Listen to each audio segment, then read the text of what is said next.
बिस्मिल्लाहिर्रहमानिर्रहीम अस्सलाम वालेकुम।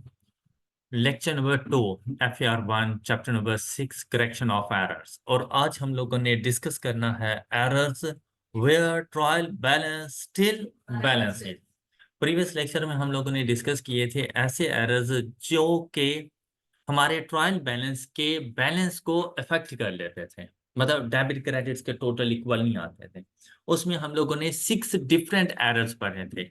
उनमें सबसे पहला एरर था हमारे पास costing error, balancing error, extraction error, posting errors, error of part omission and error of different amount. I hope कि वो 6 के 6 एरर आप सब बच्चों को अच्छे तरीके से क्लियर हो।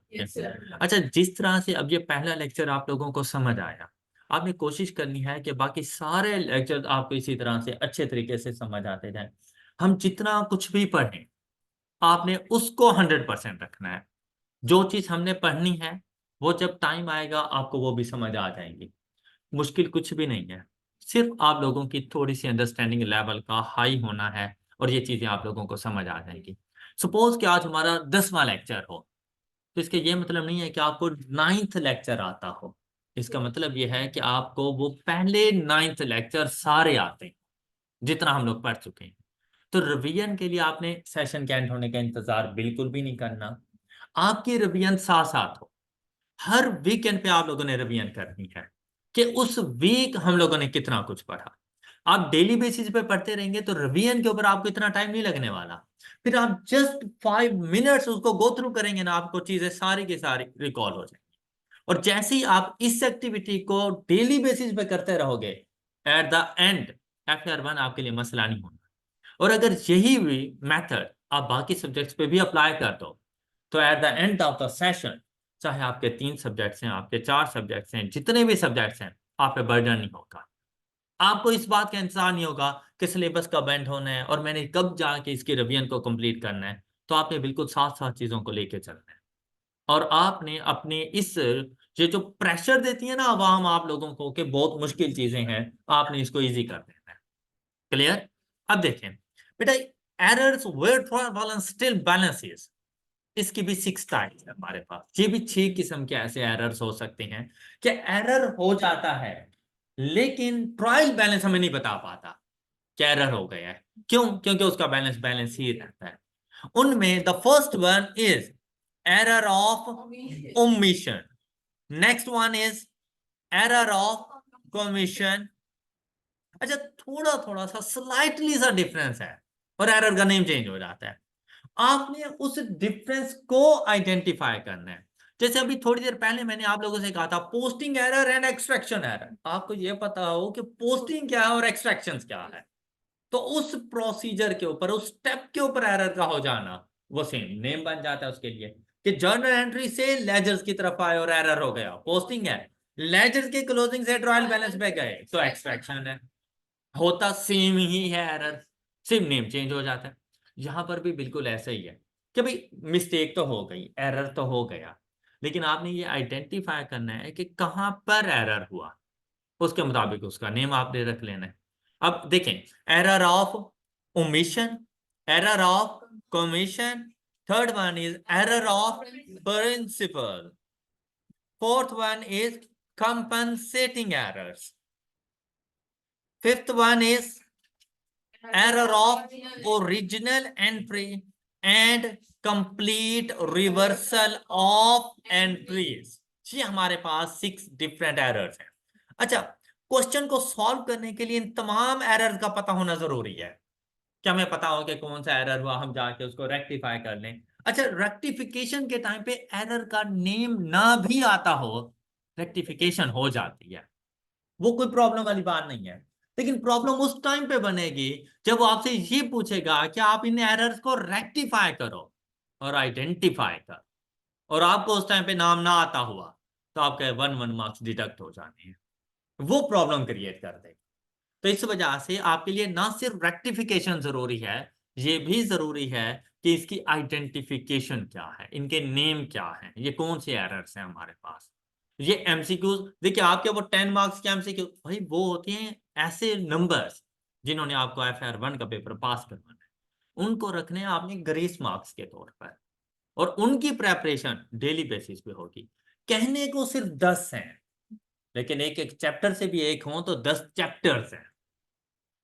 ऑल राइट, अब यहां पे देखें, one by one. Omission, omit कर देना, रिकॉर्ड ही ना करना।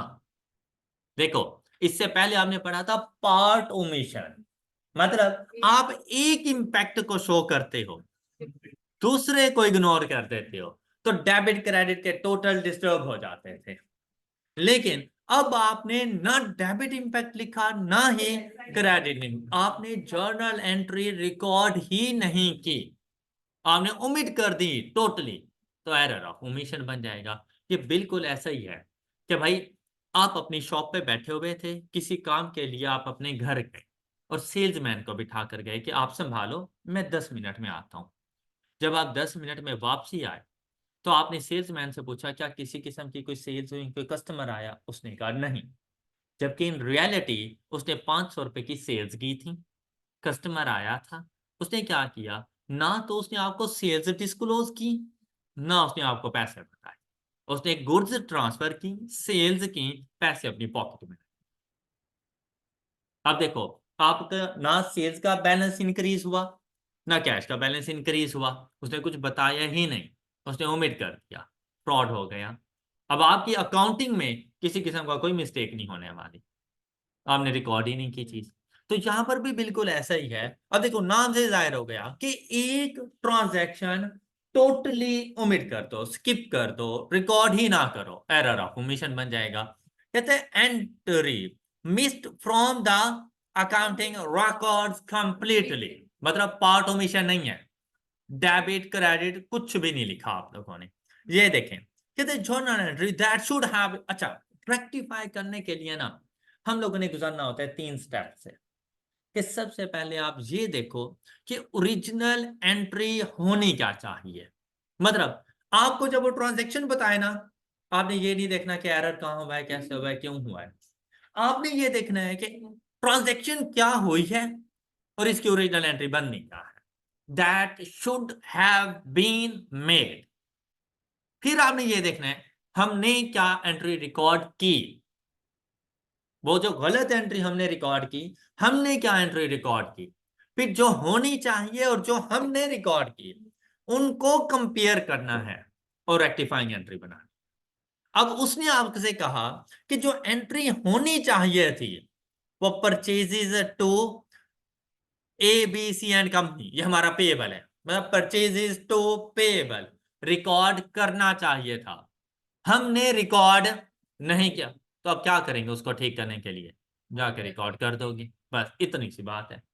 मतलब हमने गलत कुछ भी रिकॉर्ड नहीं किया हुआ, हमने ओमिट किया हुआ एक चीज रिकॉर्ड नहीं की हुई, तो जाकर रिकॉर्ड कर दो। क्या ये बात समझ आ गई? तो कहता है the journal entry was omitted, nothing was recorded causing the error. कहते हैं हमने कुछ भी रिकॉर्ड नहीं किया, इसलिए उसने उसको ब्लैंक छोड़ दिया। क्लियर? ये बात समझ आ गई? एरर ऑफ ओमिशन में कोई issue? This type of error is called error of omission. अब चलते हैं एरर ऑफ कमीशन की तरफ। एरर ऑफ कमीशन, मैंने आपसे कहा कि स्लाइटली सा डिफरेंस है और आप लोगों के पास एरर के नेम चेंज हो जाएंगे। जैसा कि कहते हैं correct amount and type of account but wrong individual account, ये क्या कहलाएगा? Error of commission. किस तरह? डेफिनेशन बहुत छोटी सी है। क्या कहता है कि भाई अमाउंट बिल्कुल ठीक है, कहते हैं अकाउंट भी बिल्कुल सही है, लेकिन इंडिविजुअल अकाउंट गलत है। क्या मतलब? भाई देखो ना, आपके प्रॉफिट और लॉस अकाउंट पे कोई फर्क पड़ेगा, ना आपकी बैलेंस शीट पे कोई फर्क पड़ेगा, ना आपके ट्रायल बैलेंस में कोई फर्क पड़ेगा, इंडिविजुअल अकाउंट हिट हो रहा है। क्या मतलब? कि भाई मैंने परचेजेस की एबीसी एंड कंपनी से, ये ट्रेड पेएबल, हम एंट्री क्या रिकॉर्ड करेंगे? Purchases account debit and trade payable ABC and company credit. लेकिन जब रिकॉर्ड करने लगे ना, तो एबीसी की जगह पे एटीसी हो गया, है ट्रेड पेएबल ही, परचेजेस टू पेएबल ही रिकॉर्ड किया, इंडिविजुअल अकाउंट में गलती हो गई। अक्सर ऐसा हो जाता है कि सप्लायर्स के नेम ना एक जैसे होते हैं, जो थोड़ा सा फर्क होता है। उमर दो थे, एक को यू से हम लोगों ने लिखा था, एक ओ से लिखा हुआ था। परचेजेस की ओ वाले से, रिकॉर्ड किया यू वाले। अब पेएबल्स भी मेरे इन टोटल देखे ना, मेरे पेएबल्स में कोई मिस्टेक नहीं है। अगर आप लोग देखें मेरी परचेजेस में कोई मिस्टेक नहीं है। वैसे हेड को देखें, कोई एरर नहीं होना। ना ट्रायल बैलेंस आइडेंटिफाई करे, क्योंकि ट्रायल बैलेंस में तो पेएबल्स बिल्कुल सही अमाउंट के लिखे हुए हैं। फर्क क्या है, इंडिविजुअल अकाउंट के लिख पर आपने डेबिट या क्रेडिट करना था किसी और को, कर दिया किसी और को। हेड सेम है, हेड नहीं चेंज करना। मतलब पेएबल है तो पेएबल में ही गए हैं, लेकिन सिर्फ फर्क क्या था, ए बी सी की जगह पे ए टी सी हो। Got it? ये कहलाएगा एरर ऑफ कमीशन। अब देखें, कहते हैं आपको रिकॉर्ड करना था purchases to ABC and company payable, क्या अमाउंट 450,000। आपने purchases to ATC and company, amount भी सेम, हेड भी सेम, लेकिन इंडिविजुअल अकाउंट्स गलत हो गए। इस एरर को कहेंगे एरर ऑफ कमीशन। यानी सही से समझ आ गई अब ये बात? अब देखो, अब अगर यहां से सिर्फ पढ़ते तो ये बात इतनी आसानी से ना समझ आती, लेकिन एग्जाम्पल से ज्यादा अच्छे से क्लैरिटी मिल जाती है। अच्छा, एरर ऑफ कमीशन के बाद आता है error of principle. Error of, अब एरर ऑफ प्रिंसिपल ये वो एरर है जो इंट्रो टू अकाउंटिंग पढ़ते हुए स्टार्ट में आप लोग करते थे। कि जब मैंने आप लोगों को परचेजेस की डेफिनेशन बताई थी कि परचेजेस अकाउंटिंग के टर्म में गुड्स की परचेजेस, गुड्स का बाय करना फॉर सेल पर्पस, सिर्फ वो परचेजेस है। लेकिन अगर आप फिक्स एसेट बाय करते हो फॉर यूजेज, वो परचेजेस नहीं है। फिक्स एसेट अपने नेम से जाएगा। ये बातें आपको मैंने स्टार्ट में बताई थी। अगर आप ऐसा एरर करते हो कि बेसिकली आप लोगों ने प्लांट परचेज किया, तो आपको तो प्लांट अकाउंट को डेबिट करना चाहिए था, आपने परचेजेस को डेबिट कर दिया। या आपने गुड्स परचेज की, अब आप लोगों का जो बिजनेस था वो था ही सपोज के एसी, इलेक्ट्रॉनिक्स की चीजें सेल एंड परचेज करना। अब अगर आप इलेक्ट्रॉनिक्स की कोई चीज परचेज करते हैं फॉर सेल पर्पस, तो वो आपकी इन्वेंट्री, आपकी परचेजेस में डेबिट होना है। लेकिन अगर आप इलेक्ट्रॉनिक्स की चीज परचेज करते हैं फॉर यूजेज पर्पस, तो आपका फिक्स एसेट डेबिट होता है। ऐसे अगर आप इसमें मिस्टेक कर दो कि आपने इलेक्ट्रॉनिक्स की चीज परचेज की, और वो अब आपकी शॉप भी इलेक्ट्रॉनिक्स की ही थी, लेकिन वो आपने अपने पास इस्तेमाल कर ली और आपने परचेजेस को डेबिट कर दिया, आपने गलत कर दिया। अब इसके नतीजे में एरर ऑफ कमीशन को अगर आप देखो ना, ना तो trading and profit and loss account hit होगा, ना ट्रायल बैलेंस शीट होगा, ना बैलेंस शीट हिट होगी। आपकी फाइनेंशियल स्टेटमेंट बिल्कुल सही बनी हुई होगी। लेकिन जब एरर ऑफ प्रिंसिपल होता है ना, भाई परचेजेस थी और आपने रिकॉर्ड नहीं की, या फिक्स एसेट थे और आपने गलत रिकॉर्ड कर दिए, आपकी हो सकता है आपकी ट्रायल बैलेंस भी गलत हो गया, परचेजेस का बैलेंस गलत हो जाएगा, फिक्स एसेट का बैलेंस गलत हो जाएगा, आपका ट्रेडिंग एंड प्रॉफिट और लॉस अकाउंट में कॉस्ट ऑफ सेल गलत हो जाएगी, और आपके नॉन करंट एसेट का बैलेंस भी गलत हो जाएगा बैलेंस शीट में। क्लियर? अब देखो यहां पे कहते हैं अमाउंट ठीक है, but wrong type of account, wrong. अच्छा, कमीशन को जाके देखो ना, उसने कहा अमाउंट भी ठीक है, अकाउंट की टाइप भी ठीक है, इंडिविजुअल अकाउंट गलत था। यहां पर अकाउंट की टाइप ही गलत है। मतलब एसेट्स को लायबिलिटीज बना दिया, परचेजेस को सेल्स बना दिया, परचेजेस को एसेट्स बना दिया, इस अकाउंट ही जाके गलत चूज किया, तो आपके पास आएगा एरर ऑफ प्रिंसिपल। अब देखें, कहते हैं that should have been recorded, कहते हैं purchases to ABC and company record होना चाहिए था।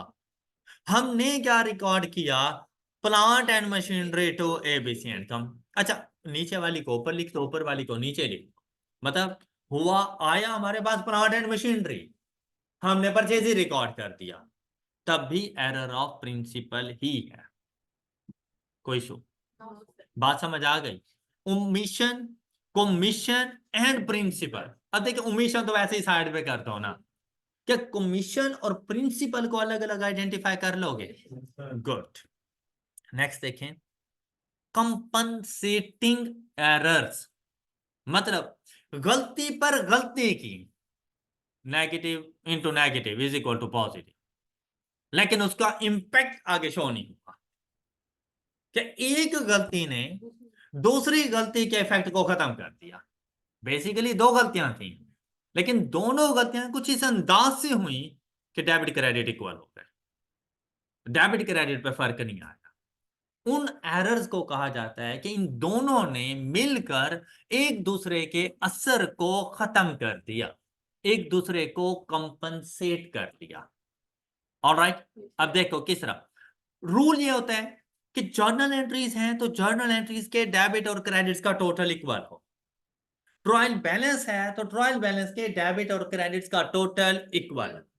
अब हमने एक एरर किया, purchases to ABC and company, कहते हैं ये आपको रिकॉर्ड करना चाहिए था, ये बात यहां पे जरा देख लिया करें। कहते हैं ये ओरिजिनल ट्रांजैक्शन थी, ये करेक्ट ट्रांजैक्शन है। क्या आपको purchases to ABC and company payables record करना था 450,000 से, और आपको salaries expense to bank record करना था 999,000 के साथ। आपने क्या किया? अब आपने एक मिस्टेक की, आपने purchases account to ABC and company ही किया, लेकिन अमाउंट गलत, विद डिफरेंट अमाउंट्स।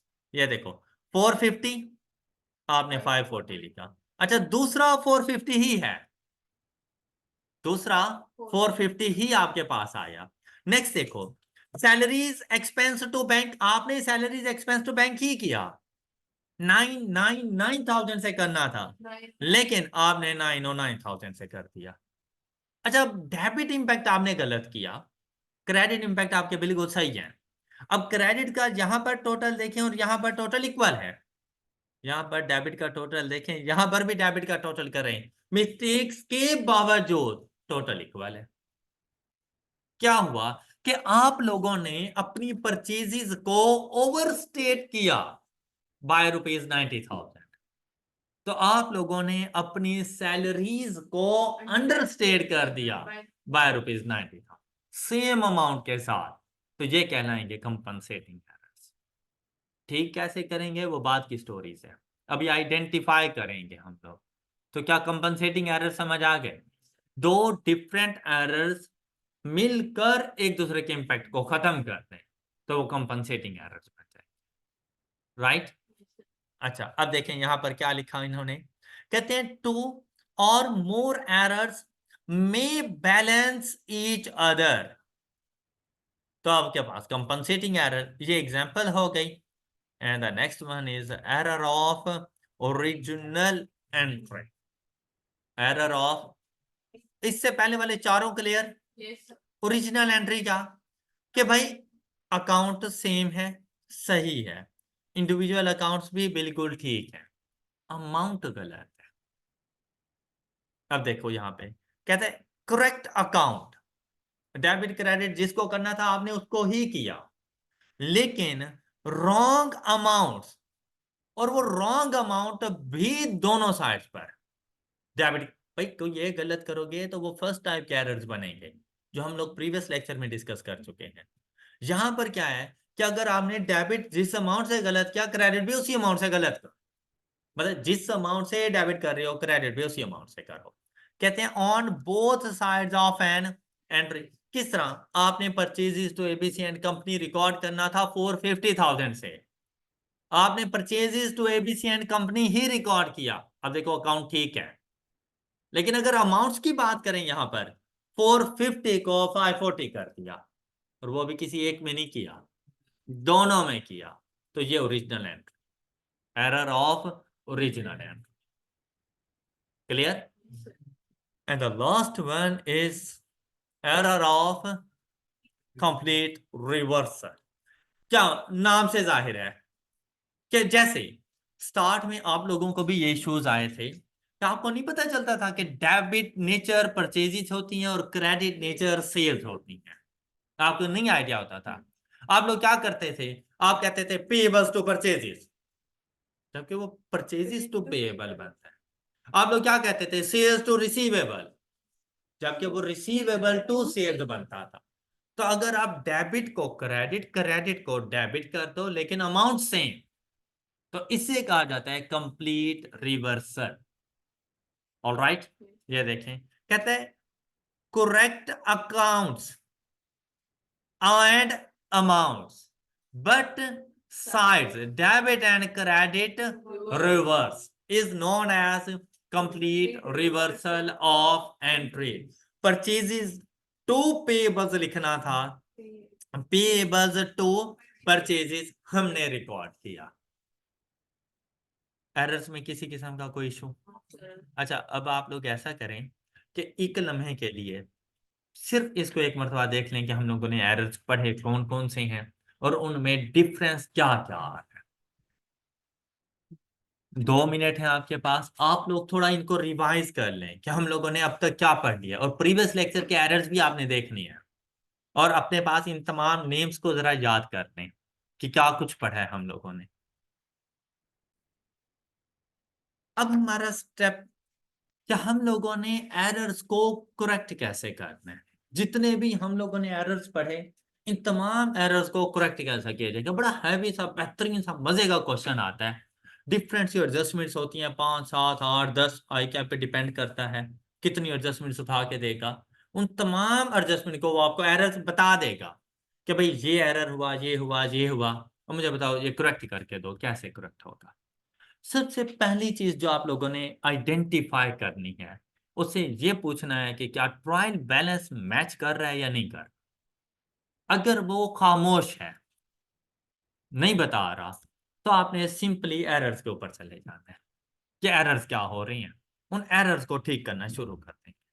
लेकिन कभी कभी वो आपसे ये कहता है कि यार मुझे एरर्स का पता कैसे चला, तो कहता है कि मैंने ट्रायल बैलेंस बनाया, तो ट्रायल बैलेंस की डेबिट साइड का जो टोटल मेरे पास आया, से के 1000, और क्रेडिट साइड का टोटल मेरे पास आया 950। तो यहां से मैंने आइडेंटिफाई किया कि कुछ ना कुछ गड़बड़ है, और उस गड़बड़ को जब चेक करने गए तो ये पॉइंट्स मेरे सामने आए। तो आपने सबसे पहले ट्रायल बैलेंस की डेबिट और क्रेडिट्स के टोटल का डिफरेंस लेना है। कितना डिफरेंस आ रहा है? अकाउंटिंग में नेगेटिविटी नहीं है, नेगेटिव नहीं यूज करते, हाँ डेबिट और क्रेडिट यूज करते हैं। और कटिंग भी नहीं है अकाउंटिंग में। मतलब एक मतलब रिकॉर्ड कर दिया तो मतलब वो रिकॉर्ड हो गया। आपने डेबिट कर दिया, नहीं करना था, आपसे ये नहीं कहा गया कि उस डेबिट को कैंसिल करो, आपसे कहा गया अब दोबारा क्रेडिट रिकॉर्ड करो। बात क्लियर? तो आपने सबसे पहले इस ट्रायल बैलेंस के टोटल्स को एक दूसरे के इक्वल लेकर आना है।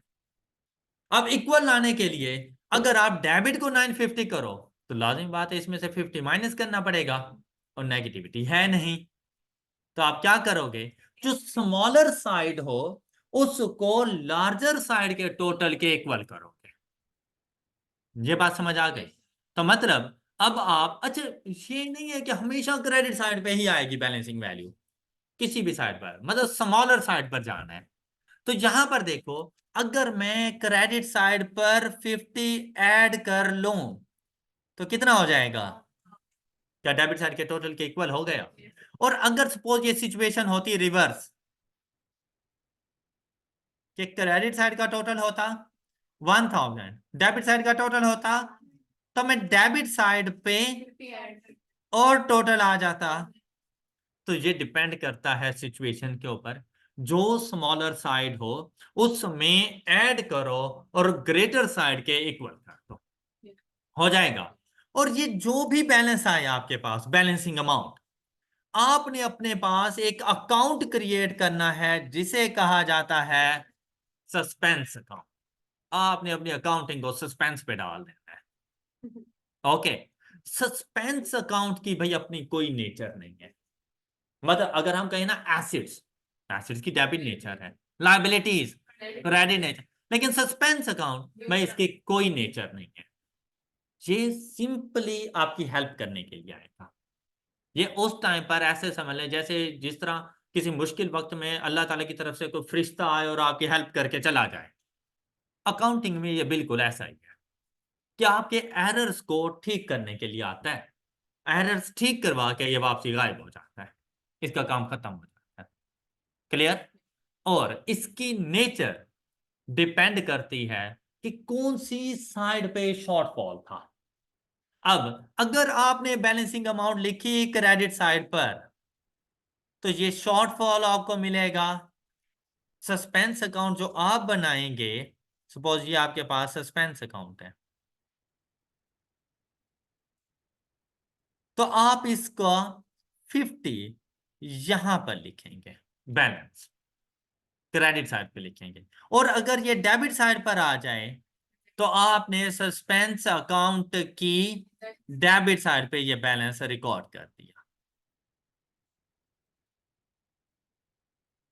तो ये एक किस्म का न्यूट्रल अकाउंट है।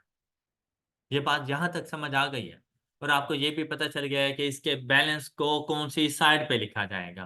तो आई कैप के क्वेश्चंस में से ऐसा हो सकता है कि आपको जहां पे एडजस्टमेंट सारी बताई जाए, उसमें रिक्वायरमेंट्स में हो कि आपने इन एरर्स को रेक्टिफाई करना है, आइडेंटिफाई करना है, एंड प्रिपेयर सस्पेंस अकाउंट। तो सस्पेंस अकाउंट का ओपनिंग आप लोग इस तरह से लिखोगे कि ट्रायल बैलेंस के डेबिट और क्रेडिट में क्या डिफरेंस है, और जो शॉर्टफॉल होगी सस्पेंस अकाउंट की नेचर वही होगी। यहां तक कोई इशू? अच्छा, अब देखें, suspense account is a temporary account. ये कोई परमानेंट नहीं है। इसको मतलब ट्रेडिंग एंड प्रॉफिट और लॉस अकाउंट या बैलेंस शीट में लेके जाने की जरूरत नहीं होती। फिर that is required until the sufficient information is। अब आपने क्या करना है, जैसे ही आपको ये बैलेंस मिला ना, अब आप लोग इंफॉर्मेशन गैदर करना लग जाओ, एरर कहां पे हुआ आइडेंटिफाई करने लग जाओ। जैसे ही वो आपको इंफॉर्मेशन मिल जाए और आप उनको अकाउंट फॉर करोगे, अकाउंट फॉर करने के बाद आपका ये सस्पेंस अकाउंट का बैलेंस नील हो चुका होगा। जैसे ही एट द एंड आपने सस्पेंस अकाउंट को, अभी आप देखें ना, आपको डेबिट साइड ज्यादा लग रही है, क्रेडिट साइड पे कुछ भी नहीं है, या क्रेडिट साइड पे 50 है, डेबिट साइड पे कुछ भी नहीं है। लेकिन एट द एंड जब सारे एरर्स ठीक हो जाएंगे, डेबिट और क्रेडिट का टोटल इक्वल होगा। All right. और जैसे ये इक्वल आ जाए, मतलब ये थोड़ी सी वेरिफिकेशन होती है कि सारे एरर्स आइडेंटिफाई हो चुके हैं, आइडेंटिफाई हो चुके हैं एंड रेक्टिफाई हो चुके हैं। क्लियर? लेकिन उन सबको करने के बाद भी सस्पेंस अकाउंट का डेबिट क्रेडिट इक्वल नहीं है, मींस अभी भी कुछ एरर्स बाकी हैं। क्लियर? अब देखो, कहते हैं that is required until the sufficient information is received and errors are identified and corrected. Suspense account is temporarily classified as a statement of. अब यहां पे देखें, हर अकाउंट आपको बताया गया था कि या तो वो ट्रेडिंग एंड प्रॉफिट और लॉस अकाउंट में होता है या बैलेंस शीट में होता है। ओके, जैसे मैं सेल्स की बात करूं, सेल्स रिटर्न की बात करूं, purchases, purchases return, other income expenses की बात करूं, तो ये ट्रेडिंग एंड प्रॉफिट और लॉस अकाउंट के अकाउंट्स हैं। ऑलराइट। लेकिन अगर मैं एसेट्स की बात करूं, लायबिलिटीज, कैपिटल, ड्राइंग्स की बात करूं, तो ये बैलेंस शीट आइटम्स हैं। ऑलराइट। लेकिन अगर आपके पास आ जाए सस्पेंस अकाउंट और अभी तक कहते हैं एरर्स आइडेंटिफाई नहीं हुए, और हमने फाइनेंशियल स्टेटमेंट बनाकर देनी है, हम इसको कहां पे आइडेंटिफाई करवाएं, कौन सी फाइनेंशियल स्टेटमेंट्स में लेके जाएं? कहते हैं बैलेंस शीट आइटम रखना है इसको। अब एरर चाहे वो इनकम स्टेटमेंट का हो, चाहे जो हमने तो आइडेंटिफाई नहीं किया, पता ही नहीं है हमें, तो कहते हैं आपने टेम्पोरेरीली उसको बैलेंस शीट में लेकर जाना है, और बैलेंस शीट में अब अकॉर्डिंग टू सिचुएशन जाएगा कि उसका बैलेंस क्या है। लेकिन करंट पोर्शन, या तो करंट एसिड बनेगा या करंट लायबिलिटी, कि अगर डेबिट उसका बैलेंस आ रहा है तो करंट एसिड्स, और अगर क्रेडिट बैलेंस है तो करंट लायबिलिटीज का पार्ट बन जाएगा। Got it? कहते हैं usually under the heading of current assets और current, depending on the balance debit और क्रेडिट। ये देखें भाई, अगर आपके पास ये वाली फर्स्ट वाली सिचुएशन हो, ये क्रेडिट साइड पे आया, तो ये आइडेंटिफाई होगा एज करंट लायबिलिटी। और अगर ये सेकंड वाली सिचुएशन हो आपके पास और डेबिट साइड पे बैलेंसिंग वैल्यू आया, तो ये आइडेंटिफाई होगा एज करंट एसेट्स। बात क्लियर? यहां तक कोई इशू? अब देखें, ये उस टाइम पर बनता है जब trial balance does not agree. भाई अगर मैं आपसे ये कहूं कि भाई मैंने ट्रायल बैलेंस बनाया, उसकी डेबिट साइड का टोटल भी 1000 है, क्रेडिट साइड का टोटल भी 1000 है, क्या आप सस्पेंस अकाउंट बनाओगे? जरूरत नहीं है। हालांकि एरर्स हैं, लेकिन उन एरर्स में सस्पेंस अकाउंट की जरूरत नहीं है। ये हमेशा उस टाइम पे आएगा जब ट्रायल बैलेंस का बैलेंस एग्री ना करे, तो जो डिफरेंस होगा वो सस्पेंस अकाउंट में जाएगा। तो यहाँ पे कहते हैं irrespective of the reason why a trial balance may not balance as a temporary measure, the difference in the trial balance is allocated to a and a suspense account reconciliation is carried out at a later। अब मुझे पता चल गया कि भाई ये 50 का balance आ गया, अब मैं इसको रिकॉन्साइल करूंगा कि भाई ये 50 का बैलेंस कहाँ से आया है, जो डिफरेंस आ रहा है 50 का, मैं इसको ठीक कैसे करूं? तो मैं इसमें कुछ ऐड करूंगा, कुछ लेस करूंगा, and at the end net impact zero हो जाएगा। अच्छा, ये रिकॉन्सिलिएशन आप ये लेजर की फॉर्म में भी कर सकते हैं जैसे मैंने किया है, आप ये स्टेटमेंट की फॉर्म में भी कर सकते हैं कि सस्पेंस अकाउंट बैलेंस 50 डेबिट या क्रेडिट लिख लें, फिर देखें उसमें क्या ऐड करूं, क्या लेस करूं। लेकिन उससे ज्यादा बेहतर है, स्टेटमेंट से ज्यादा बेहतर है, आपने अपने आप को लेजर पे रखना है। ओके, जब लेजर पे रखेंगे तो स्टेटमेंट बनाना मुश्किल नहीं है, स्टेटमेंट मिनटों में बन जानी है। लेकिन लेजर के ऊपर से ही फोकस रखो कि आपसे कोई एरर ना हो जाए। स्टेटमेंट में आप ढूंढते फिरोगे ऐड करूं लेस करूं, जब लेजर बना लेंगे फिर ऐड लेस करना मसला नहीं रहना हमारे लिए। तो आपका फोकस फिलहाल लेजर के ऊपर जाए। ओके, एग्जांपल देखें, डेबिट क्रेडिट के टोटल्स बताए 97,000 94,000। शॉर्टफॉल कहां पर है? क्रेडिट। अब हो सकता है एरर्स, हो सकता है कि डेबिट साइड ही ओवरस्टेट हो, क्रेडिट साइड का टोटल बिल्कुल ठीक हो। हमने ये चीज, अब हमें क्या बता 94 ठीक है या 97 ठीक है, हो सकता है दोनों ही गलत हो। हमने ये चीज नहीं देखनी, हमने ये रीजन नहीं देखनी। ये जब एरर्स को हम ठीक कर लेंगे ऑटोमेटिकली सब कुछ ठीक हो जाएगा, फिर जो करेक्ट बैलेंस होगा हमारे सामने आ जाएगा। क्लियर?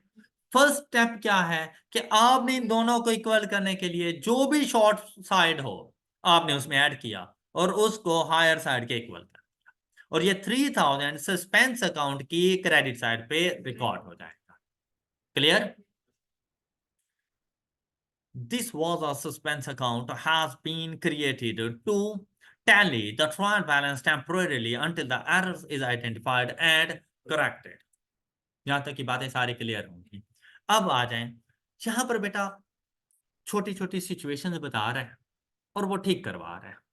कहता है पहली situation, unknown entry. Suspense account में हमेशा सस्पेंस अकाउंट डेबिट या क्रेडिट उस टाइम पर होगा जब आपको खुद ना पता हो कि डेबिट या क्रेडिट किसको कर। अननोन एंट्री मतलब आपको ये तो पता है डेबिट किसको करूं, लेकिन आपको ये नहीं पता क्रेडिट किसको करूं, तो सस्पेंस अकाउंट को करूं। आपको ये पता है कि मैंने क्रेडिट किसको करना है, लेकिन आपको ये नहीं पता कि मैंने डेबिट किसको करना है, तो सस्पेंस अकाउंट को। अननोन एंट्री से ये मुराद है कि जब हम लोगों ने जर्नल एंट्री में डेबिट एंड क्रेडिट इंपैक्ट देखना है, तो हमें ये तो पता चल जाए कि डेबिट या क्रेडिट किसको करूं, तो दूसरा इंपैक्ट किसके पास जाना है, वो सस्पेंस अकाउंट के पास जाना है। अच्छा, यहां पर एक छोटी सी एग्जांपल आपको दे दूं कि सपोज मैंने रिकॉर्ड करनी थी कैश सेल्स। अब ये जरा एंट्री यहां पे सुन लीजिएगा, मैंने रिकॉर्ड करनी थी कैश सेल्स। ओरिजिनल एंट्री क्या बनती है? मतलब अगर आप अकाउंटिंग एंट्री करते, आप एक्सपर्ट लोग हैं माशाल्लाह, आप गलती थोड़ी ना करते, तो आप लोग क्या एंट्री रिकॉर्ड करते हैं उसकी? शाबाश। लेकिन उसने आपको नहीं हायर किया, उसने एक सस्ता अकाउंटेंट साला जी को उसने जाके हायर कर लिया। भाई बहुत बड़ा रेफरेंस था ये, साला वो वाला साला नहीं, असल वाला साला, मतलब बीवी का जो भाई है, मैं उसकी बात कर रहा हूँ। ये साला वो गाली वाला साला नहीं है, ये असल वाला साला है। उसने अपने साले को अकाउंटेंट रख लिया। साला जो हुआ अब उस बेचारे के पास नॉलेज नहीं था, उसने देखा कि भाई कैश सेल्स हुई हैं, तो उसने कैश को डेबिट कर दिया और उसे खुशखबरी सुना दी, भाई साहब कैश आ गया। लेकिन उसने दूसरा इम्पैक्ट ही रिकॉर्ड ही नहीं किया, part omission, debit credit disturb हो गए, और उसने सिर्फ ये रिकॉर्ड किया हुआ था। क्या आपको लगता है अकाउंटिंग ट्रीटमेंट सही हुई है? अच्छा, अब फर्स्ट वाली थी ओरिजिनल ट्रांजैक्शन, नेक्स्ट वाली है जो उसने रिकॉर्ड की। अब आपको हायर कर लिया गया, क्या है भाई हमारी गलतियों को धोएं, ठीक करें, साले साहब की गलतियों को आप ठीक करें, तो हमने उसको ठीक करना है। भाई जो चीज ठीक है उसको दोबारा से ठीक नहीं करना, आपको बुलाया गया है जो चीज गलत है उसको ठीक कर। भाई कैश को डेबिट होना था, उसने भी बाय चांस कर लिया, आप ना करना, वरना आप गलती पर गलती कर देंगे। ऑलराइट, क्या था, सेल्स रिकॉर्ड करनी थी और उसने नहीं की, आप जाओ सेल्स को रिकॉर्ड कर दो। अब आपको ये तो पता है कि सेल्स को आप क्रेडिट करोगे, तो जर्नल एंट्री के लिए डेबिट किसको करोगे? तो मिस्टर सस्पेंस आपके साथ है, जैसी जेंडर आपका है वैसा ही इसके साथ लगा देना। बात क्लियर हो गई? Unknown entry.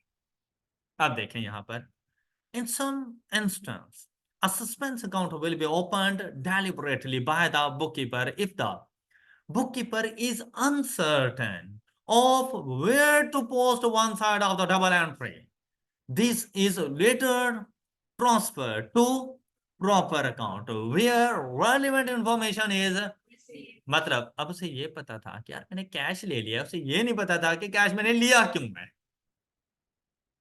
दूसरी रीजन का नहीं पता था कि मैंने गुड सेल की है तो सेल्स को मुझे क्रेडिट कर देना चाहिए, उसे ये नहीं पता था। उसे ये पता था कैश आ गए है, लेकिन ये आया कहाँ से है, या आपके रिसीवेबल्स ने आपके बैंक अकाउंट में पैसे ट्रांसफर कर दिए। अब आपको ये तो पता है कि अब पैसे आ गए हैं, बैंक अकाउंट डेबिट कर दूं, लेकिन ये नहीं पता रिसीवेबल क्रेडिट कौन सा करूं। तो ऐसी सिचुएशन में कहा गया कि फॉर द टाइम बीइंग आप सस्पेंस अकाउंट को क्रेडिट कर दो। अब देखो ये जर्नल एंट्री पूरी हो गई, अब ये सस्पेंस अकाउंट चलता रहेगा, और जब आपको पता चल जाए कि ये पैसे आपके पास कहां से आए हैं, फिर उसको क्रेडिट कर देना और सस्पेंस अकाउंट का शुक्रिया बोल के डेबिट करके खत्म कर देना। ऑल राइट, दो सिचुएशंस कि अगर पार्ट ओमिशन हो और उसको ठीक करने लगो तो एक इम्पैक्ट तो आपको पता चल जाएगा, वो आपने डेबिट क्रेडिट कर देना है, दूसरे इम्पैक्ट पे सस्पेंस चला जाएगा। दूसरी सिचुएशन क्या, आपको ये तो पता है मैंने क्या डेबिट या क्रेडिट करना है, लेकिन ये नहीं पता इसके अगेंस्ट दूसरा इफेक्ट कहाँ जाना है, तो कहते हैं टेम्परेरीली आप सस्पेंस को रख लेना, जब आपको पता चल जाए तो सस्पेंस का रिवर्सल डाल देना और ओरिजिनल चीज को रिकॉर्ड कर देना। क्लियर? अब एग्जांपल देखें, a bookkeeper has noticed that credit transfer by a customer of rupees 450 in the bank statement। मतलब जब हम लोगों ने at the end of the accounting period, अब आप लोगों ने बीआरएस पढ़ा था इंट्रो टू अकाउंटिंग में, तो आपको ये बात समझ आ जाएगी। हमने बैंक स्टेटमेंट मंगवाई at the end of the period, हमारे पास ये मोबाइल पे मैसेज सिस्टम नहीं था कि कब हमारा बैंक अकाउंट डेबिट या क्रेडिट हो रहा है, ना मेरे रिसीवेबल ने मुझे बताया कि भाई मैंने आपके अकाउंट में पैसे ट्रांसफर करवा दिए हैं। मेरे पास बैंक स्टेटमेंट आए तो मैंने देखा एक क्रेडिट ट्रांसफर मुझे नजर आ रहा है, एक अमाउंट मुझे नजर आ रही है, मेरे अकाउंट का बैलेंस इंक्रीज हुआ पड़ा है, लेकिन ये नहीं पता ये पैसे आए कहां से हैं। But which of the customer exactly made that payment, he may temporarily record it in. तो कहते हैं आप बैंक को डेबिट करो, इसको तो ठीक करो ना कम से कम, अब किसने भेजे हैं तो फिलहाल सस्पेंस में डाल दो। आप खुद सस्पेंस में आएगा, पता नहीं किसने भेजे हैं, वो आप सोच रहे हैं जैसे अल्लाह ताला ने छप्पड़ फाड़ के आपको दौलत से नवाज दिया है, बाद में पता चलता है कि भाई नहीं, वो आपके रिसीवेबल ने दिए थे। तो आप अपने रिसीवेबल जो भी है उसको क्रेडिट और सस्पेंस अकाउंट को डेबिट कर दो। ऑल राइट, कितना मजे का टॉपिक है ना, ये पूरा FR1 मजे का है अगर आप लोग इंटरेस्ट लेंगे तो। और सारे स्टैंडर्ड बहुत ऐसे, मतलब इंजॉय करोगे आप लोग पढ़ते हुए। ये पास करना बिलीव में मसले वाली बात नहीं है, अगर अच्छे से पढ़ो तो। मतलब डेली बेसिस पे एक इंटरेस्ट लेके पढ़ो, एक्टिव माइंड होके पढ़ो, तो इसको पास करना कोई मसले वाली बात नहीं है। At the end of the session आपको अगर सबसे ज्यादा कॉन्फिडेंस होगा ना कि कोई पेपर पास हो सकता है, तो वो FAR 1। और लोगों को अगर सबसे ज्यादा डर होगा ना, तो वो FAR 1 का। और ये हकीकत है। और ये वक्त दूर नहीं है जब आपके सामने ये बच्ची ये चीजें होंगी कि सर ने स्टार्ट में बिल्कुल सही कहा। ओके, आपने अपने बारे में सोचना है। ये मैं आपको बार बार कह रहा हूं। आपने नहीं देखना कि आपके हॉस्टल में बैठे हुए स्टूडेंट किससे पढ़ने हैं, कैसे पढ़ने हैं, क्या पढ़ने हैं, कुछ आता है नहीं आता, कितने मार्क्स आ रहे हैं। नहीं, आपने अपने आप को देखना, आप किस लेवल पे बैठे हो। आपका पेपर पास करवा दो अगर आप मेरे साथ इसी तरह रहे, तो पेपर पास आसानी से। आपने खुद को ना 100% पे रखना है। आपने पास करने का नहीं सोचना, आपने मेरिट सर्टिफिकेट का सोचना कि हमने FAR 1 में मेरिट सर्टिफिकेट लेना है। बाकी अल्लाह ताला की जात में। देखो भाई, 100 का सोचूंगा तो 70-80 पर आऊंगा ना। जब सोचूंगा ही 50 का, तो मेरी दुआओं में इतनी ताकत नहीं है कि सारी पूरी हो जाए। तो वो 50 की जगह पे अगर थोड़ा सा भी आ गया ना 48 पे, मेरी अटेम्प्ट लग गई। तो आपने दुआ देखो, जब मांगना है तो बहुत अच्छा मांगो, वरना ना मांगो। जब और जिससे मांग रहे हो उसे देखो, उसके लिए कुछ भी मुश्किल नहीं है। मैं हम किसी इंसान से थोड़ी ना मांग रहे हैं जो कहेगा माफ कर बाबा। अल्लाह ताला की जात से जब मांग रहे हैं तो उसके मुताबिक मांगे हैं ना। तो फिर मैरिट सर्टिफिकेट ही मांगते हैं भाई। अगर सपोज हमारे गुनाहों की वजह से कुछ दुआओं में लचक आ भी गई, चल यार 70 दे दो, पास तो करो। ऑल राइट, सुनो आप। जी। जी, रिवर्सल सस्पेंस अकाउंट का। हाँ जी। तो नहीं, जिसको क्रेडिट करना था वो तो करेंगे ना, क्योंकि इसको हमने क्रेडिट नहीं किया हुआ था। O&J ट्रेडर्स, इसको करना था। उस टाइम पे टेम्परेरीली सस्पेंस क्रेडिट हुआ। अब अगर सस्पेंस अकाउंट को देखो, तो आपने टेम्परेरीली इसको क्रेडिट किया, बाद में जाकर आपने इसको डेबिट कर दिया। सस्पेंस अकाउंट ने कहा बाय बाय, अब अपना काम खुद संभालो। ओके, ये आगे ट्रायल बैलेंस में जाएगा ही नहीं, क्योंकि ट्रायल बैलेंस में हमेशा वो अमाउंट जाती हैं, वो लेजर्स जाते हैं जिनके बैलेंस कैरी डाउन होते हैं। इसका तो बैलेंस कैरी डाउन ही नहीं आना। राइट। अच्छा, अब देखें अप्रोच क्या है एरर्स को ठीक करने की। तो ये बात मैंने आपको पहले ही बता दी। आपने 3 चीजों पे फोकस करना है कि मैंने ओरिजिनल एंट्री रिकॉर्ड क्या करनी है। आपने देखने बिजनेस ट्रांजैक्शन क्या है, उस ट्रांजैक्शन की ओरिजिनल एंट्री कि अगर मैं रिकॉर्ड करता तो क्या करता, और मैं ठीक रिकॉर्ड करता। ये ना हो कि आपने भी फिर गलत कर देनी है। ओरिजिनल एंट्री क्या बननी है, what double entry should have been, क्या होनी चाहिए। फिर आपने देखना है क्या रिकॉर्ड की गई, मतलब विद एरर्स। आपने वो अपने पास रिकॉर्ड करनी है कि जूनियर अकाउंटेंट ने जर्नल एंट्री क्या रिकॉर्ड की। आपने वो पूरी एंट्री अपने पास रिकॉर्ड। स्टार्ट में आपने अपनी अप्रोच बिल्कुल ऐसी ही रखनी। आपने एक पेज के ऊपर, जैसे आपके पास पेज होगा ना, आपने उसमें ना 3 कॉलम्स बना लेने हैं। Original entry, wrong entry, rectifying entry. आपने स्टार्ट में इन तीनों के ऊपर काम करना है। क्लियर कि ओरिजिनल क्या है, गलती क्या की गई, इन दोनों को एनालिसिस किया तो रेक्टिफाई कैसे जाके करो। हाँ, ये हो सकता है at the end of the session, जैसे इस चैप्टर को एंड करने लगे, हम रॉन्ग और ओरिजिनल एंट्री ना रिकॉर्ड कर रहे हो, डायरेक्ट रेक्टिफाइंग पे चले जाएं। ये चीज डिपेंड करती है एग्जाम में कि क्वेश्चन के मार्क्स कितने हैं। अगर सपोज के 5 एडजस्टमेंट्स हैं और मार्क्स भी 5 ही हैं, तो आप लोगों ने सिंपली रेक्टिफाइंग एंट्रीज रिकॉर्ड कर देनी है। फिर आपने अपना टाइम नहीं वेस्ट करना उसके ऊपर। फिर आपको ओरिजिनल और रॉन्ग रिकॉर्ड करने की जरूरत नहीं है। लेकिन 5 एंट्रीज हैं और मार्क्स 8 हैं या 10 हैं, तो फिर आपने ओरिजिनल भी बताओ, रॉन्ग भी बताओ, साथ में रेक्टिफाई भी करो। क्लियर। तो ये चीजें डिपेंड करती हैं उस टाइम पे मार्क्स के ऊपर। दूसरा, आपके अपने पास कितना टाइम मौजूद है। तो देखो, ओरिजिनल, रॉन्ग और रेक्टिफाई, ये दो में रिकॉर्ड करने से बेहतर है मैं 5 की रेक्टिफाइंग एंट्रीज रिकॉर्ड कर लूं, मुझे मैक्सिमम मार्क्स मिलेंगे। क्लियर? अब देखो, what double entry was recorded in actual including, अगर किसी किस्म की कोई सस्पेंस अकाउंट, मतलब उसने सिर्फ डेबिट किया क्रेडिट नहीं किया तो वो सस्पेंस आ जाएगा, क्रेडिट किया डेबिट नहीं किया तो सस्पेंस आ जाएगा। Including suspense account where the error caused it, what correction is required. Alright, अच्छा अब देखो, कहते हैं note assume that if one side of double entry is, ये बहुत इंपॉर्टेंट पॉइंट है, जो गलती होगी ना आपको सिर्फ गलती बताई जाएगी, और जहां पर वो खामोश है मतलब कि वो चीज ठीक है। अगर आपसे पूरी जर्नल एंट्री गलत हो गई है ना, वो आपको टोटल बताएगा। लेकिन अगर वो, अब ये क्वेश्चन में ये बहुत इंपॉर्टेंट पॉइंट था कि बच्चा फिर सोचता है पता नहीं उसने डेबिट में क्या क्या होगा, भैया आपको बताया है, क्वेश्चन है नहीं तो फिर ठीक किया होगा। और फिर आपने उसके बारे में नहीं सोचना, आपने ये देखना है जहां पर भाई मिस्टेक होगी आपको वही चीज बताई जाएगी कि भाई इसको ठीक करो, आपने सिर्फ उसके बारे में सोचना। जो चीज क्वेश्चन में बताई जाए उसको ठीक करो, अगर वो खामोश है तो मतलब वो चीज बिल्कुल ठीक है, वो डेबिट या क्रेडिट बिल्कुल सही से किया है, आपने उसको नहीं छेड़ना।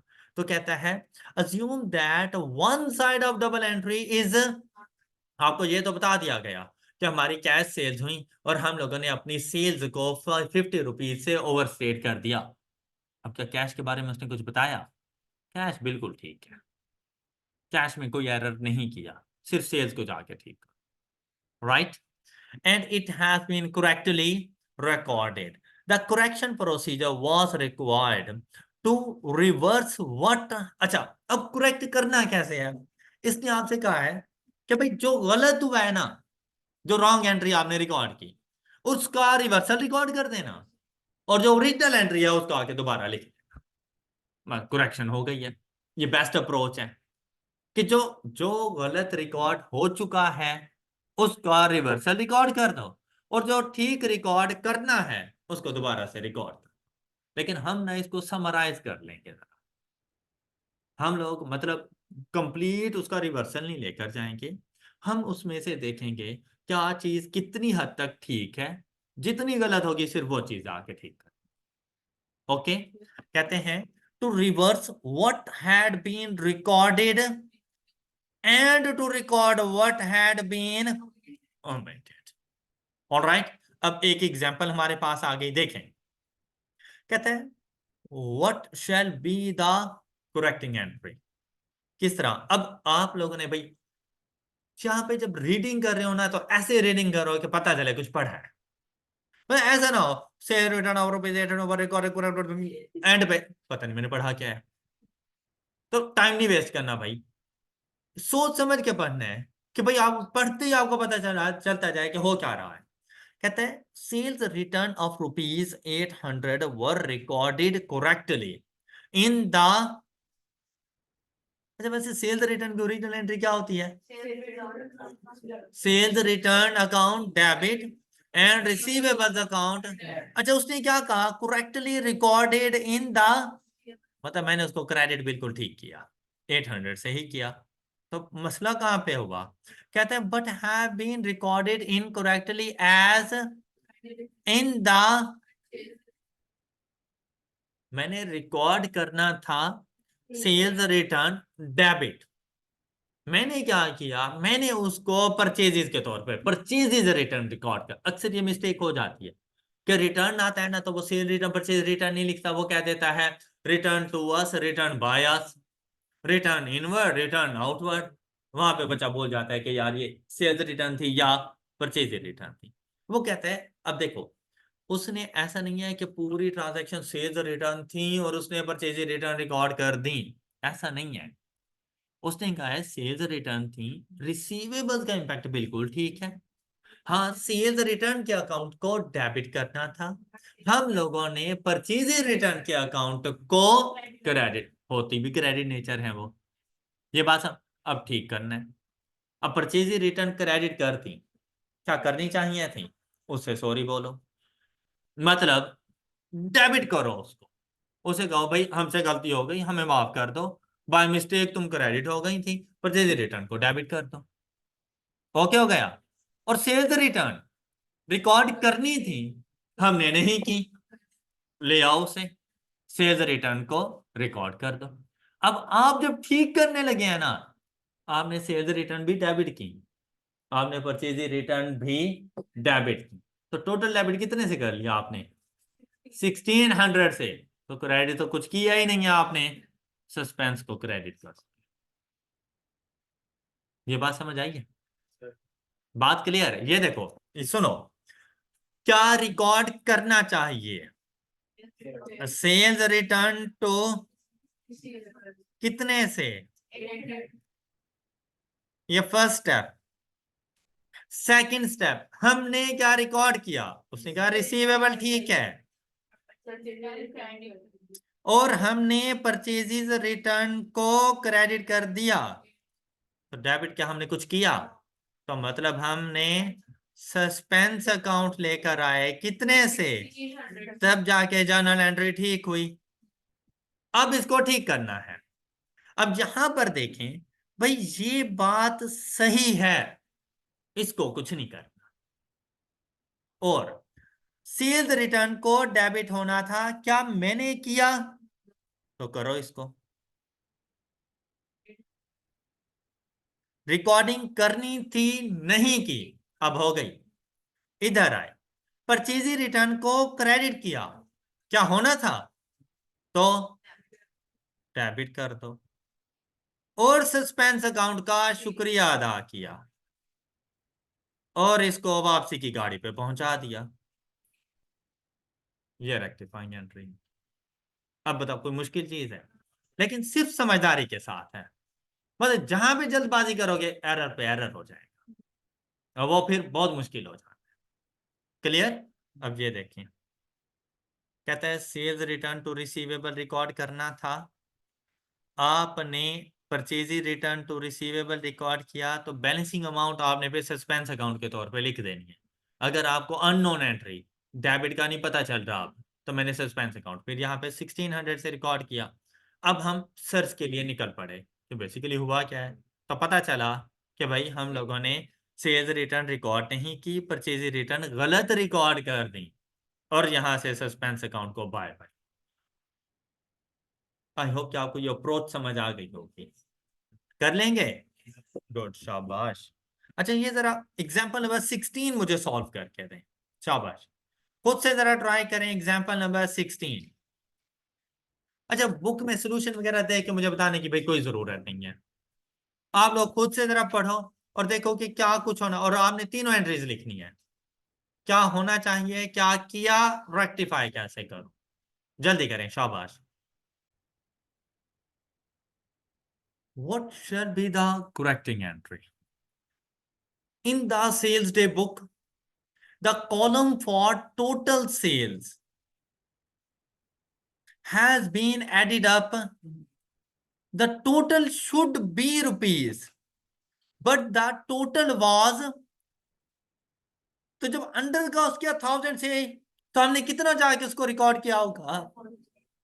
ये रिकॉर्ड किया है हम लोग, टोटल बन रहा था 26,420, हमने रिकॉर्ड किया 25,420, और ये अंडर कॉस्ट हो गया 1000 से। कहते the correct total amount receivable was entered in the receivables account in the journal. ये बात ना बताता तो मैं रिसीवेबल्स को भी जाके ठीक करता, क्योंकि टोटल ही तो रिसीवेबल्स में और सेल्स अकाउंट में जाता है, और जब टोटल ही गलत हो गया था तो मतलब रिसीवेबल भी फिर गलत है। लेकिन जब उसने कह दिया कि भाई रिसीवेबल ठीक है, रिसीवेबल्स को कुछ नहीं करना। एरर कौन सा है? एरर आइडेंटिफाई करो, एरर कौन सा है? ये है हमारे पास कॉस्टिंग एरर, और हम लोगों ने यही पढ़ा था कॉस्टिंग एरर में, कि जब हम टोटल कर रहे हो, एडअप कर रहे हो चीजों को, तो उस एडिशन में, अब देखो इंडिविजुअल ट्रांजैक्शन ठीक है, लेकिन ऐड करते हुए या तो कम रिकॉर्ड कर दें, या ज्यादा रिकॉर्ड, अंडर कॉस्ट कर लें या ओवर, तो कॉस्टिंग एरर, ये बेसिकली कॉस्टिंग है। अब हम लोगों ने आइडेंटिफाई कर लिया। अब जब इसको ठीक करने जाए बेटा, अब देखो, बगैर इंट्रो टू अकाउंटिंग पढ़े हुए FR1 का समझना बहुत मुश्किल हो जाता है। अब मैं यहाँ पर आपको बुक्स ऑफ प्राइम एंट्रीज तो नहीं पढ़ाऊंगा ना, लेकिन बुक्स ऑफ प्राइम एंट्रीज जब हम लोग कर रहे थे, उसमें जब हम लोगों ने इंट्रो टू अकाउंटिंग में चैप्टर नंबर 3 किया था ना, लेजर्स के बारे में, कि लेजर्स में क्या क्या अमाउंट जाएगी, फिर वहां पर पोस्टिंग रूल्स हम लोगों ने देखे थे। और सेल्स डे बुक का पोस्टिंग रूल क्या था कि टोटल्स हमारे पास, हमारे जर्नल लेजर सेल्स अकाउंट की क्रेडिट साइड पर जाएंगे। टोटल हमारे जर्नल लेजर सेल्स अकाउंट की क्रेडिट साइड पे जाएगा, जबकि इंडिविजुअल ट्रांजैक्शन, अब वो तो ठीक है, इसमें से टोटल गलत था ना, इंडिविजुअल ट्रांजैक्शन अपनी रिसीवेबल लेजर्स की डेबिट साइड पर जाएंगे। ऐसा ही है। तो बेटा इंडिविजुअल ट्रांजैक्शन सारी ठीक है, रिसीवेबल्स के अकाउंट बिल्कुल ठीक बने हुए हैं, टोटल में मिस्टेक है। तो सेल्स अकाउंट की क्रेडिट साइड हमने करनी थी 26,420 से, जबकि हमने रिकॉर्ड किया उसको 25,420। अंडर कॉस्ट जो हमारे पास अकाउंट की नेचर हो उसी साइड पे जाके रिकॉर्ड कर। ओवर कॉस्ट जो अकाउंट की नेचर हो उसके अपोजिट साइड पे जाके रिकॉर्ड। ये रूल है कॉस्टिंग का। अंडर कॉस्ट है तो जो सपोज एसिड अकाउंट है, और एसिड अकाउंट की डेबिट, अब डेबिट नेचर है इसकी, डेबिट साइड मतलब अगर डेबिट साइड अंडर कॉस्ट है तो डेबिट साइड पे लिखो, क्रेडिट साइड अंडर कॉस्ट है तो क्रेडिट साइड पे लिखो। अंडर कॉस्टिंग जो सी साइड पर होगी उसी साइड पे रिकॉर्ड होती है। Over costing, debit side over cost है तो क्रेडिट साइड पे लिखोगे, क्रेडिट साइड ओवर कॉस्ट है तो डेबिट साइड पे लिखो।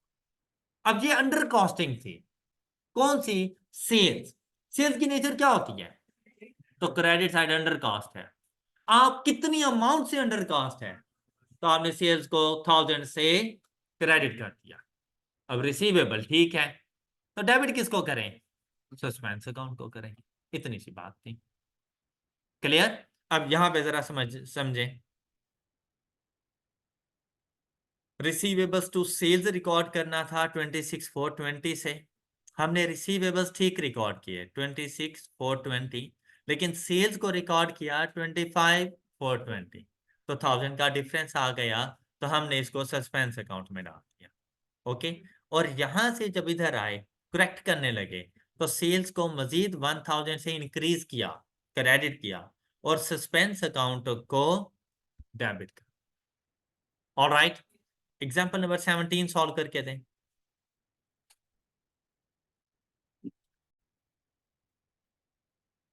एग्जाम्पल 17 कहते हैं, a cheque of ₹10800 was paid to creditor. अगर पे किया तो बैंक अकाउंट को क्रेडिट, कितनी अमाउंट से, किसको पे किया? क्रेडिटर, पेएबल, तो वो क्रेडिटर अकाउंट डेबिट हो जाएगा, लेकिन 10800 से नहीं। क्यों भला? क्योंकि यहां पर डिस्काउंट की बात आ गई। तो आफ्टर जब भी चेक इशू किया जाएगा ना, कभी फुल अमाउंट से नहीं जाता, नेट अमाउंट से जाता है। तो जब मुझे 10% कैश डिस्काउंट मिला, तो जो अमाउंट मैंने पे की है ये 90% है, मैंने उसको 90% अमाउंट पे की। और जो क्रेडिटर्स में डेबिट करूंगा, अपनी लायबिलिटी 100% के साथ मैंने कैंसिल कर दी। अब मैं देखूंगा कि इसका 100% मेरे पास क्या बनेगा। तो ये अमाउंट हमारे पास आएगी 10,800 डिवाइडेड बाय 90। अब ये 90% है ना, 10% डिस्काउंट के बाद जो अमाउंट पे कर रहा हूं वो 90% कर रहा हूं, तो डिवाइडेड बाय 90, मैंने पे कितनी करनी थी? 100%, और वो क्या है? 12। तो क्रेडिटर ने डेबिट हो जाना है, और अब इन दोनों का डिफरेंस, और ये 1200 ये थी ओरिजिनल एंट्री।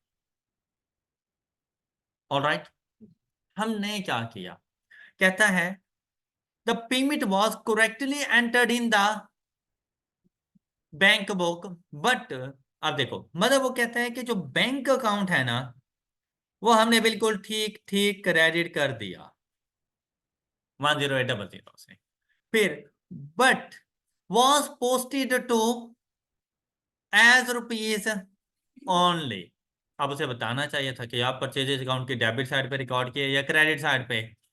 तो जब साइड के लिए खामोश है तो नेचर के मुताबिक, तो परचेजेस की नेचर क्या होती है, तो हमने जाके परचेजेस अकाउंट को डेबिट कर दिया। लेकिन डेबिट कितने से किया, ओनली, कहता है इसके अलावा आपने कुछ भी नहीं किया और कोई एंट्री आपने रिकॉर्ड है। तो देखो डेबिट और क्रेडिट का डिफरेंस कितना आ रहा है, कितनी, कौन सी साइड पर, 97। ये अब आप किसके पास भेजेंगे, अब करेंगे rectify, bank no issue, creditors को डेबिट करना था, क्या हमने किया, करो, क्रेडिटर्स को डेबिट करो, कितनी अमाउंट से, हो गया इशू रिजॉल्व। डिस्काउंट रिसीव्ड को क्रेडिट करना है, क्या हमने रिकॉर्ड किया, इधर करो, डिस्काउंट रिसीव्ड 12, ये हो गए रिकॉर्ड। ओके, ओरिजिनल एंट्री में देखो तो तीनों रिकॉर्डिंग हो गई, रेक्टिफाइंग में आए, परचेजेस को डेबिट किया, क्या करना था, तो परचेजेस 1080, क्लियर। और बैंक बिल्कुल सही है, सस्पेंस अकाउंट हेल्प करने आया था, डेबिट किया, अब जाकर इसको क्रेडिट कर दो, कितने से, क्या डेबिट क्रेडिट इक्वल हो गए, ये रेक्टिफाइंग एंट्री है, क्लियर। ये देखो, ये बात अब आपको समझ आ गई होगी, ये divided by 90 and multiplied by 100, तो यहाँ से डिस्काउंट रिसीव्ड 1200 रुपए का, उसके बाद ये हमने रिकॉर्ड किया और रेक्टिफाइंग एंट्री हमारे पास बनी कुछ इस तरह, क्लियर। अच्छा, अब आज जो आप लोगों की होम असाइनमेंट है, आपने ये छोटी छोटी एडजस्टमेंट्स हैं, एग्जाम्पल नंबर, अब ये मत कहिएगा इतनी सारे एग्जाम्पल, बेसिकली अगर आप देखें कॉम्प्रिहेंसिव एग्जाम्पल्स में जब आप लोग जाएंगे ना, तो ये 10-12 जो आपकी यहाँ पे एग्जाम्पल्स बनेगी वहां पर आपका एक क्वेश्चन बनेगा। तो यहाँ पर एग्जाम्पल नंबर 18 से लेकर ऑनवर्ड 18-19, ये तो आपने सॉल्व कर ही लेनी है। ओके, अच्छा, इसका इम्पैक्ट फाइनेंशियल स्टेटमेंट्स पे क्या आना है, इसको कल पढ़ेंगे, मैं खुद डिस्कस करूंगा। आपने चले जाना है इसकी कंप्रिहेंसिव एग्जांपल्स पर, 18-19 तो एक एक एडजस्टमेंट है वो तो आपने खुद से कर लेनी है, आपने आना है कंप्रिहेंसिव एग्जांपल्स, और कंप्रिहेंसिव एग्जांपल्स में आपने एग्जांपल नंबर 29 एंड 30 ये सॉल्व करके आनी है, और आपने जस्ट रेक्टिफाइंग एंट्रीज देखनी है कि इसकी रेक्टिफाइंग एंट्रीज क्या बनेगी। एग्जाम्पल नंबर 29 एंड 30 आपकी होम असाइनमेंट है, और साथ में example 18 and 19। That's all for today, अपना ख्याल रखिए, नेक्स्ट लेक्चर में मिलेंगे, अल्लाह हाफ़िज़।